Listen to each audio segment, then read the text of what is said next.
Okay, so this is probably a little late into the video. I already almost finished the repair, so basically I just want to show you real quick. What happened is like Bell Blvd posed the reel for the fencing, and the wire was kind of stripped. The plastic material they use on this cord is actually pretty soft. So when you heat it up or when you're doing fencing, there's a lot of friction. It gets destroyed and you end up with exposed wire, which is fine. The wire itself actually is wrapped around with this like thing, feels like fiberglass. So it's like fiberglass reinforced material, so the tension is good. It's not gonna rip the wire into half. So okay, this is actually a good example. Since I forgot to put this thing back, so I gotta redo everything apparently.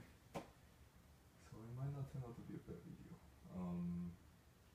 So what I did was I got some of these heat shrimp tubing, and I had to disassemble the cord head and get to the wire, and then I learned that they super glue the wire, so this was the original LIRR attachment. I'm gonna make sure that it's red, white, and blue. Blue is the further away terminal, so these two are closer. Otherwise, it's not gonna register right. So you just need to get the orientation right. So what they did is they super glued the nut, which is kind of smart, but it makes repair of this impossible because it's super glued. So I had to cut a little bit. And to recreate the wire, but then I forgot, almost done I thought, but then I forgot to put this in back. It's a little plastic stopper. So on the bright side, this video might be longer than I intended because I was almost done soldering it. So the soldering part is not hard, it's just the super glue part is really frustrating. So since I have no way to put this in back, I have to disassemble these, which is a pain potentially. I'm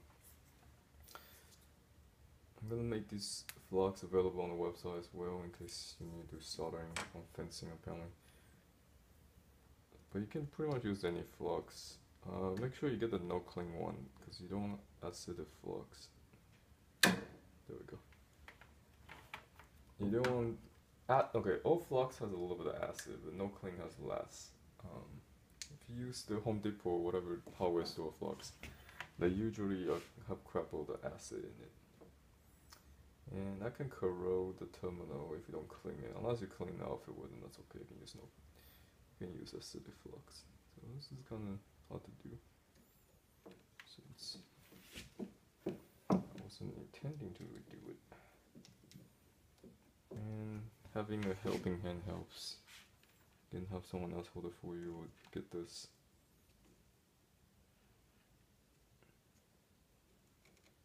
I just want to wet the flux and pull it through the terminal. This way we're probably gonna need to find some more solder. But this is a cheap soldering iron. It gets the job done. I normally wouldn't use this because it's quick and easy. Yeah, so I need to redo this basically. So untie this. Make sure these are not hot anymore. It's probably not.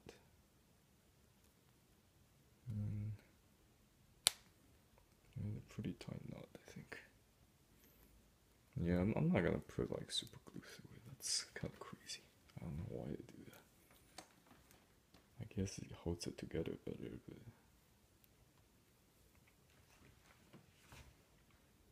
it makes repair impossible. Maybe that's the whole point. I don't know. Alright, so the wires are in. And just wanna roll it through. I'm sure this is the same thing you do. You get the cord from the LIRR, the replacement cord. I don't know, it's like $60 just to replace the replacement cord. Or you could just cut a piece off and put some heat shrink through it. That'll work too, and get this thing all the way. I sell this helping hand on Amazon. You can probably find it on the website. I might list it later. It's pretty handy for this kind of stuff. Okay, again, you see those two closed terminals? So red outside and white in the middle, and the blue is on the far away terminal. Don't mix those up. If you do, then the machine won't work right. It will give you weird registration. And you want to remove the this nut. It's just to hold it in place. Yeah, you could probably get away with like glue, but just soft glue, you don't use super glue. It's crazy. Probably don't need it. Okay. Alright, this is taking a lot longer than I thought because I have to do that. But yeah. Get to make a video out of it, that's not bad.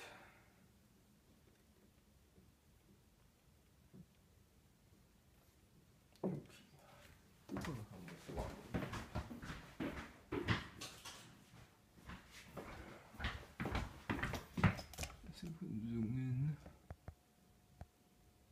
Yeah.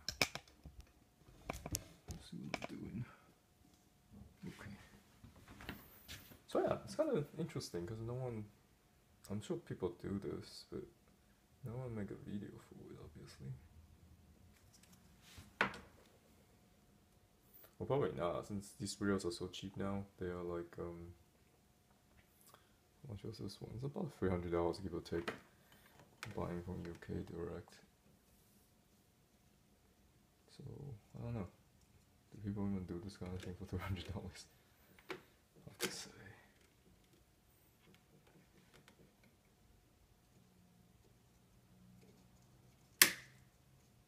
So for some people, this is a crappy job. For some people, it might be more economical just to buy another. Get this thing.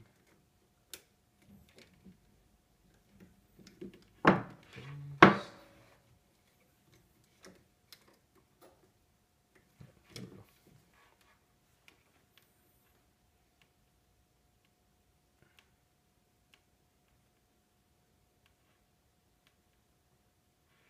This is giving me trouble.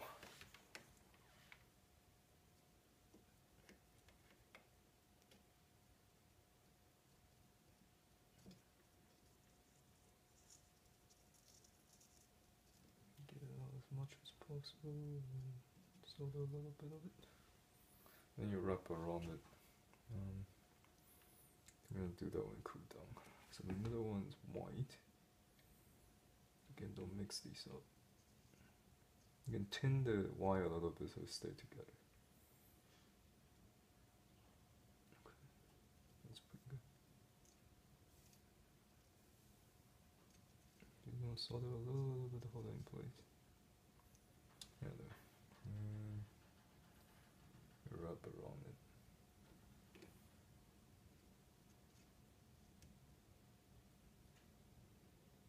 This can get really hot, so we'll use some kind of glove protection. I am very lazy, so don't do this at home. Wear gloves. If you double glove, like with a nitride glove, it can protect you from like first degree burning from these irons.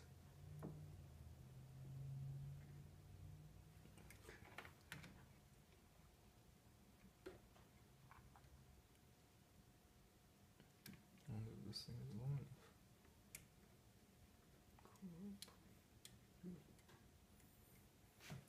Okay. Where's this twist? There we go.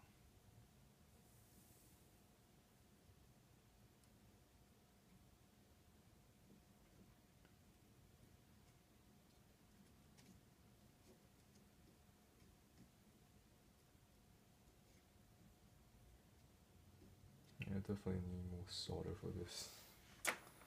Unfortunately, I don't have any.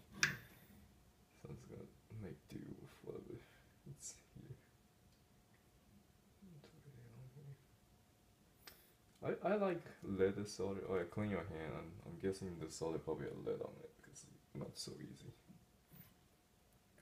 Lead free solder is usually harder to work with. This stuff I have lead.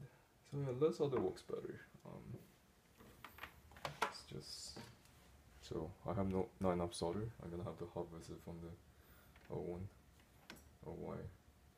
If you wash your hands, should be okay. It's just a little bit of exterior exposure of lead. Most of the lead gets absorbed through mucosa skins or lung tissues. It's the dust. Lead doesn't really vaporize until like 3000 degrees Celsius, and if you can inhale 3000 degrees Celsius metal vapor, you'd probably be dead. So I wouldn't worry too much about inhaling lead vapor. What you see here, it's a flux, which is made of depends what it's made of. Some is synthetic, some is organic material.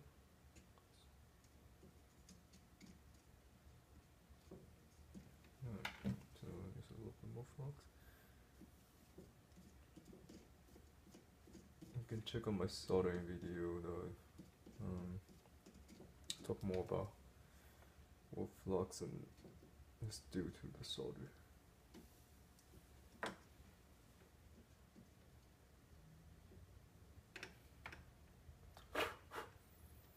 It cools down pretty fast if you just breathe on it. And use an air purifier when you do this, open a window. I'm in a pretty big room, so again I'm lazy. I'm just trying to get this video done. Alright. It doesn't smell that bad actually. It's only a little bit of vapor. If you're doing this as a hobby, then it's fine. If you do this every day, all day, every day, then yeah, you see air purifier. And this is Liam Pro. We're doing the wire. So now the rear part. Here we go. We'll put this back together. It's interesting. I mean, when they mold this, they made it compatible on both sides, and they only have one mode for this thing because it's identical on both sides, so it's reversible. It's pretty cool. So they only have two modes, like one here and one here, and it's interesting. Okay, so it doesn't matter which side I put it on. I'm just gonna sandwich it. It's really hard to actually open these because you gotta pry this open. I haven't found a good way. You may need like a tool to pry this open. And then you have to push it back, which can be a pain. Okay, so get bigger. Oops. Okay, so getting this off. And I want to get this little nut inside of it. There.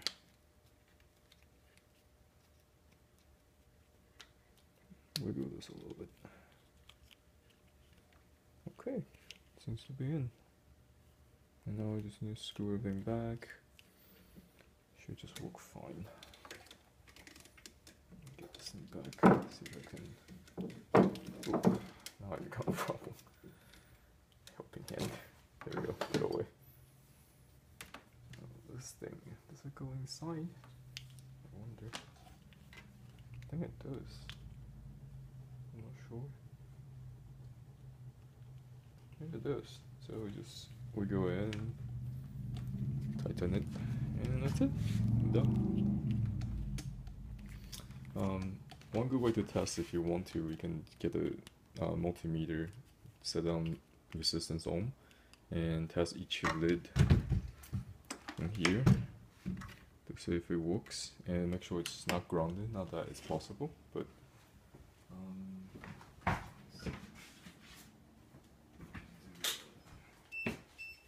just for demonstration purpose. I don't think I need to test it because I can see it's solder on and wires are connected. But for demo purpose, you see, yeah. So I set it to ohm if this resistance they will beat up.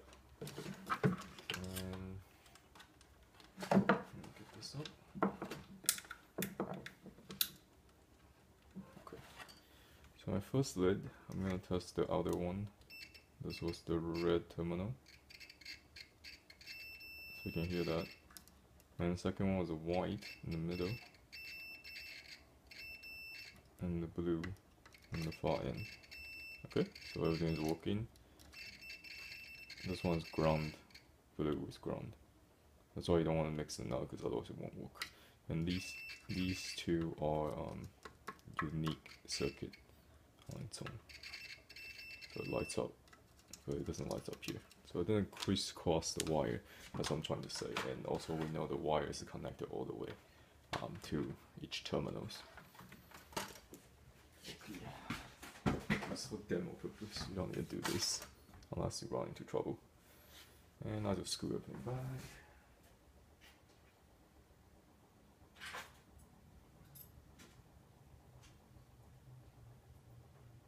Kind of interesting. I mean, I'm sure they've been redesigning this, but it still looks like pretty basic.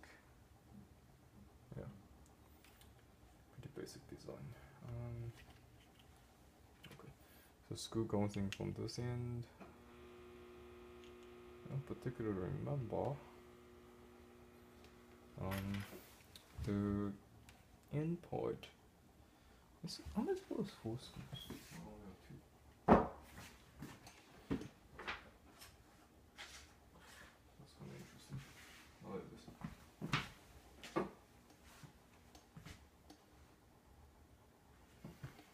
Let's see, I have 3 nuts. I'm missing a nut.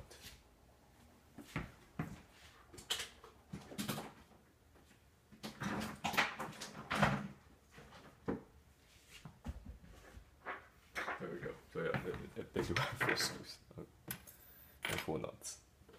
Okay, that makes it a lot easier because I don't need to know where it goes. I just need to shove it in.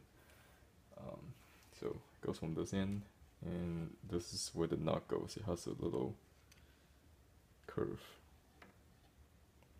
Yeah, and this is the little indentation of this thing. Now it's actually a pretty good time for me to see if I want to fix this. I guess it's fine. It's good for what it is. And just shove the screws in. These are flathead screws. So before I do that,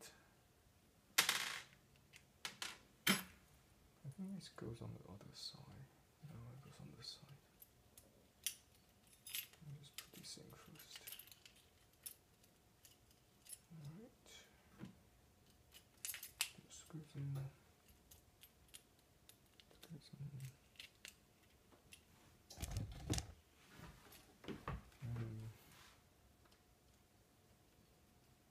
Alright, you probably may or may not have this at home.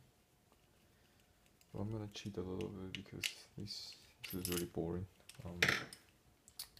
You can hand tight it a little bit and get an impasse screw gun. Yeah, make it a lot easier.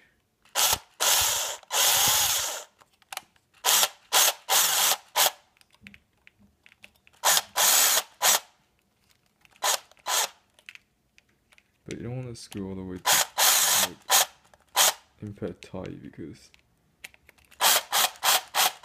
it's better off hand screwing this toward the end. There. And just put the nuts back.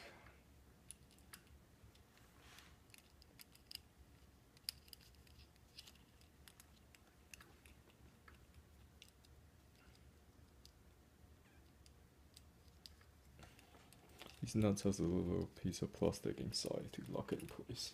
So it doesn't need to be that high, it's just tight enough.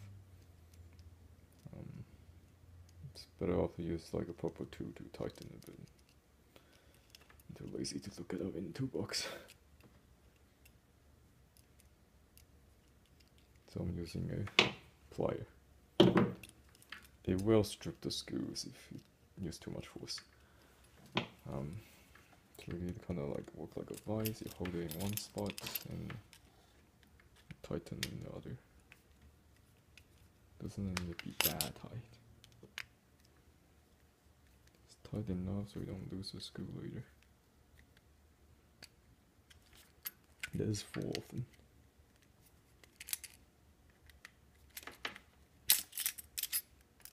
It's like in the way. So it's pretty simple design. Hasn't changed that much.